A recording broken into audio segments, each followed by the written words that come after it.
네, 오늘 말씀은 12제자 중에 쌍둥이라고 하는 이름의 뜻을 가진 오늘 도마의 이야기입니다. 저는 어린 시절에 부엌과 관련된 사람인 줄 알았습니다. 근데 영어 이름은 근사합니다. 토마스라고 하는 이름이 우리가 읽고 있는 도마입니다. 안중근 의사의 세례명도 토마스였습니다. 그래서 도마, 안중근, 혹시 그런 그 명칭을 본 적도 아마 있으실 것입니다. 도마에게는 별명이 하나 있었습니다. 아까 우리가 불렀던 찬송가 135장 3절에 보시면 허물 많은 베드로 용서해 주시고 의심 많은 도마에게 확신 주시고, 요한복음 14장에 보시면 예수님께서 너희는 마음에 근심하지 말라, 하나님을 믿으니 또 나를 믿으라. 내가 처소를 예비하러 갈 텐데 처소를 다 예비하면 내가 다시 와서 너희를 영접하여 나 있는 곳에 있게 하리라. 내가 어디로 가는지, 내가 가는 길이 어디인지 너희들 알겠지? 이렇게 제자들에게 물었습니다. 그때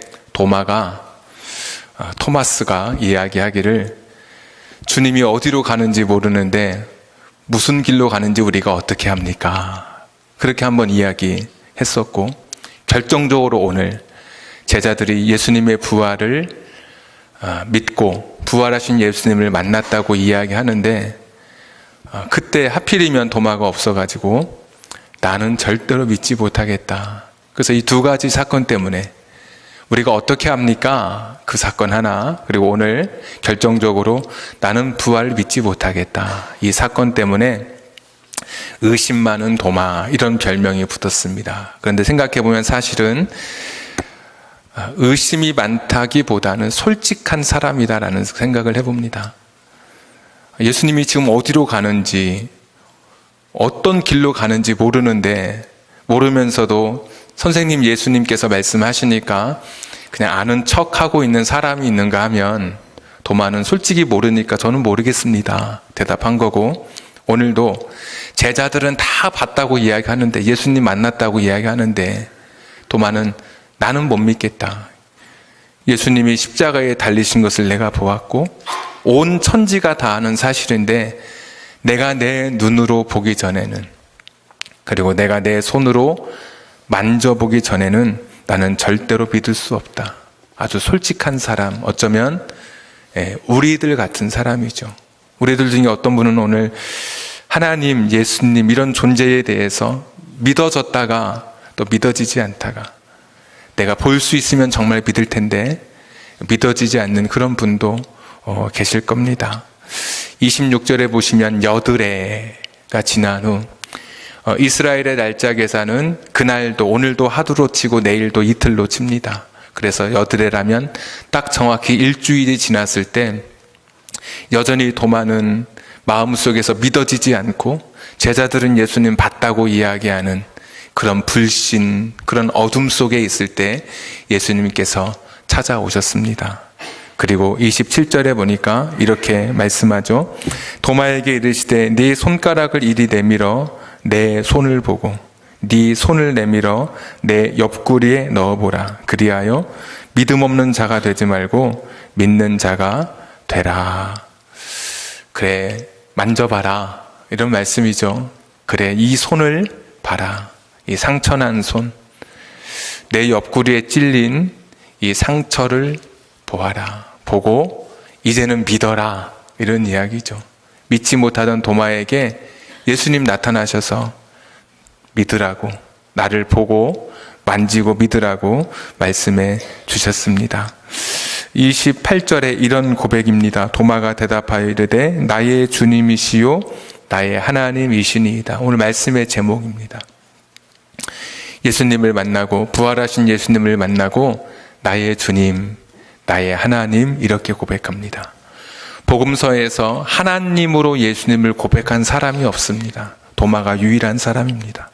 베드로 같은 사람도 주는 그리스도시요 살아계신 하나님의 아들, 이렇게 고백합니다. 하나님은 계시고 하나님의 아들이다. 이 구절 뒤에 나오는 요한복음 20장 31절에도 보시면 이 책을 기록한 목적이 예수 그리스도가 하나님의 아들이신 것을 믿게 하려고 이 책을 기록했다. 이렇게 표현하고 있거든요. 그런데 도마는 나의 주님이 되시고 예수님은 나를 다스려 가시고 내 삶을 이끌어 가시는 내 인생의 주인이 되시고 또 나의 하나님, 나의 모든 것, 천지를 창조하시고 우주 만물을 운행하시는 처음과 끝이 되시는 하나님 그 자체라고 고백하고 있습니다. 그러니까 부활 사건을 통해서 진짜 참 부활의 의미를 이 도마가 깨닫게 된 것이죠. 내가 만났던 얼마 전까지 모셨던 그 인간의 예수님이 아닌 하나님이신 그 예수님을 오늘 고백하고 있습니다. 이 부활 사건은 도마가 가졌던 자신의 생각, 자기가 생각했던 그런 판단, 예수님에 대한 그 규정지었던 모든 것이 다 바뀌어버리는 그런 사건. 예수님 만나고 그냥 모든 것이 다 달라진 그런 고백이 바로 나의 주님, 나의 하나님이라고 하는 그런 고백입니다. 도마가 이렇게 감격하고 있을 때 예수님이 한 말씀 더 붙이시죠. 마지막 29절에 보시면 이렇게 붙이십니다. 예수께서 이르시되 너는 나를 본고로 믿느냐? 보지 못하고 믿는 자들은 복되도다. 그러니까 우리 같은 사람들이죠. 우리는 도마처럼 예수님 보지 못하고 만져보지 못하는데 그래도 내가 믿을 수 있다는 것은 이것이 얼마나 복된 일인가. 어떤 지나가는 아저씨에게 아버지, 아빠 이게 부르는 게 얼마나 어렵습니까? 근데 보이지도 않는 어떤 존재에게 하나님 아버지, 이게 너무 자연스럽단 말이죠. 내가 예수님이 십자가에 달리신 것이 내가 보지도 않았는데 믿어진다고 하는 것도 이거 얼마나 큰 복입니까? 아무리 세상에 학식이 있고 뛰어난 지식이 있어도 믿어지지 않아서 믿지 못하는 사람이 있는데 우리는 이것이 믿어지고 있는 것. 그래서 안 보고도 보면 다 믿죠. 근데 안 보이는 상태에서도 내가 그 자리에 없었어도 내가 믿어진다는 것. 이런 사람은 진짜 복이 있는 사람이다. 예수님이 이렇게 정리를 해 이제 주셨습니다. 오늘 예수님께서 부활하신 모습으로 제자들 앞에 나타나신, 그리고 또 도마에게 나타나신 그런 이야기입니다. 다시 한번 우리가 부활을 정리하자면 지난주에도 말씀드렸다시피 우리의 부활의 봄은 불연속성과 연속성의 봄을 가지고 있다. 오늘 다 나와요. 불연속성, 이 땅의 봄과 다른 봄이에요. 예수님이 오늘 보시면 문이 닫혔는데 갑자기 제자들이 있는 가운데 서셨어요. 문을 열어준 적이 없는데, 그러니까 벽을 통과해서 오시는 그런 봄. 그러면서도 연속성 있는 봄이에요. 무슨 봄이냐? 제자들의 눈에 보이는 봄, 형체가 있는 봄. 그러니까 이것이 부활이라고 하는 그 봄이 참 뭐 어떻게 설명하기는 어렵지만 이 땅의 모습을 가지고 있으면서도, 이 땅의 정체성, 이 땅의 기억을 가지고 있으면서도 다른 봄, 영원한 봄, 신령한 봄, 이렇게 또 변화되는 것을 우리가 오늘 예수님의 모습을 통해서 보게 됩니다. 근데 한 가지 이제 성경을 좀 읽다 보면 오늘 예수님은 손에 못자국 난 상처, 옆구리에 찔리신 창의 상처를 가지고 오늘 제자들 앞에 나타났습니다. 그럼 혹시 이렇게 생각하실 분도 있습니다. 내가 마지막 죽기 직전까지 수술받다가 아니면 어떤 사고가 나서 고통받는 그 모습으로 혹시 부활하는 건 아닐까? 내 몸이 불편한 채로 예수님도 상처가 있었고 흔적이 있었는데 나도 그렇게 부활하게 되는 것은 아닐까? 내가 어디가 부서진 채로 그렇게 부활하는 것은 아닐까? 그런데 우리의 부활을 이야기하는 고린도전서 15장 42절부터 보시면 우리의 부활에 관해서 죽은 자의 부활은 썩지 않는 부활이다. 그리고 영광스럽고 강한 몸이며 신령한 몸이다. 이렇게 이야기합니다. 그러니까 우리의 몸은 더 이상 연약하지 않은 몸, 더 이상 불편하지 않은 몸, 더 이상 아프지 않은 몸, 더 이상 어딘가가 빠지지 않은 온전한 몸으로 영광스럽고 신령한 몸으로 부활한다. 이것이 우리의 부활의 모습입니다. 그러니까 예수님만 이런 죽으실 때의 모습을 가진 것이지 우리는 온전한 모습으로 완전한 모습으로 하나님 앞에 서게 될 것입니다. 그럼 오늘 예수님은 왜 이런 상처, 이런 흔적을 가진 채로 부활하셨을까? 요한계시록이라고 하는 성경은 오늘 요한복음을 쓴, 우리가 요한복음이잖아요. 사도 요한이 쓴 책이 요한계시록입니다. 요한계시록 5장, 제가 한번 9절을 한번 읽어드리면 6절을 내가 또 보니 보좌와 네 생물과 장로들 사이에 한 어린 양이 서 있는데 일찍이 죽임을 당한 것 같더라. 그러니까 사도 요한이 하늘의 천상에 계신 그 주님의 모습, 하늘의 광경을 바라보고 기록한 성경이 요한계시록입니다. 그런데 보니까 일찍이 죽임을 당한 그 어린 양의 모습이 일찍이 죽임을 당하신 것 같더라. 요한계시록에 나오는 어린 양은 30번 나오는데 모두 다 예수 그리스도를 나타낼 때, 예수 그리스도를 표현할 때 어린 양이라고 하는 단어를 사용하고 있습니다. 그런데 그 예수 그리스도가 어떤 모습이냐? 지금 부활하시고 승천하셔서 하나님 보좌 우편에 계신 그 예수님이 어떤 모습이시냐? 일찍이 죽임을 당하신 것 같은 그런 모습이라는 거예요. 이게 수동태고 완료형으로 쓰여져 있습니다. 수동태. 내가 죽은 게 아니라, 그냥 스스로 죽은 게 아니라 죽임을 당한 것 같은, 그러니까 외부의 힘에 의해서, 외력에 의해서, 물리적인 충격에 의해서 죽었다고 하는 것이죠. 예수님이 그렇게 죽으셨지 않습니까? 또 완료형, 일찍이 죽임을 당하신 것, 이미 죽임을 당한 거예요. 그러니까 그 과거의 어떤 특정한 시점에 입은 상처, 그 옛날에 있었던 그때 어떤 한순간에 입었던 상처가 그대로 있는 것 같은 모습인 거예요. 그리고 일찍이 죽임을 당하신 것 같더라. 바로 이 고백 속에는 이 죽임을 당했다라고 하는 그 표현 자체가 짐승을 도살할 때 쓰는 그런 단어가 쓰여져 있습니다. 그러니까 도살할 때 아주 참혹하고 또 훼손된 그 모습 그대로 사도 요한이 천상에 계신 예수님을 보았는데 십자가에 달려 죽으신 그 모습 그대로 있는 것을 사도 요한이 본 것입니다. 그러니까 이미 부활하셨고, 그리고 이미 하늘의 영광을 다 입으신 예수님이잖아요. 신학적으로 자기를 낮춘 비하, 거꾸로 이제 하늘로 올라가시고 영광을 입은 승귀의 사건을 이제 다 경험하신 예수님.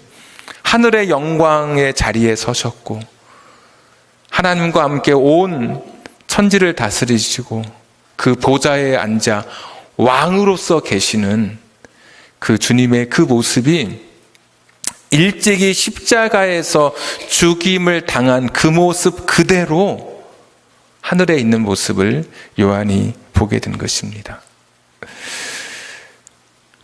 도대체 왜 그 모습이셔야만 했을까?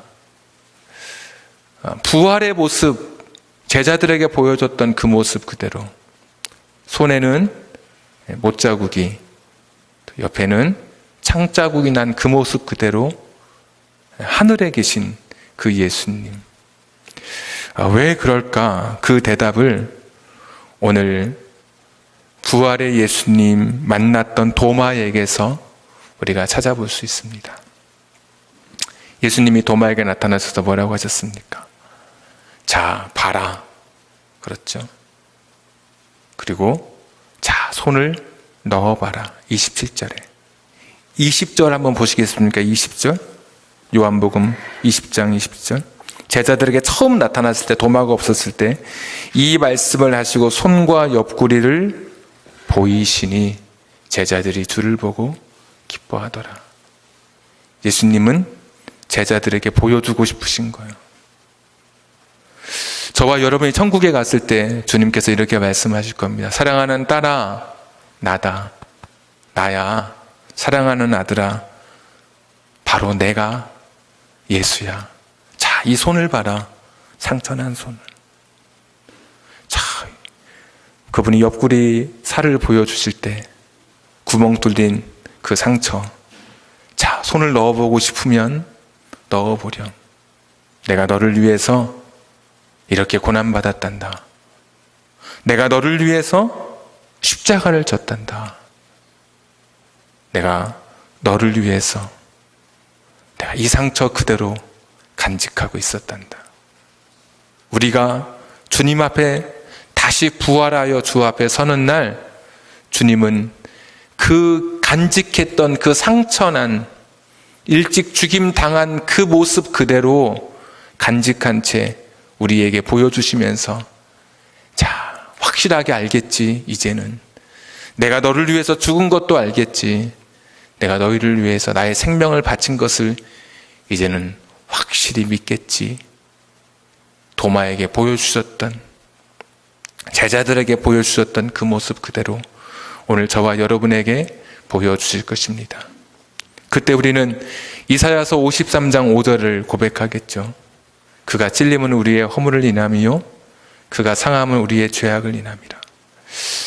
예수님, 우리 허물 때문에 그렇게 찔리셨군요. 이 부족한 이 종의 죄악 때문에 이렇게 상하셨군요. 그가 징계를 받음으로 우리가 평화를 누리고, 내가 이 천국의 평화를 누리도록 예수님께서 이렇게 징계받으셨군요. 그가 채찍에 맞음으로 나음을 입었도다.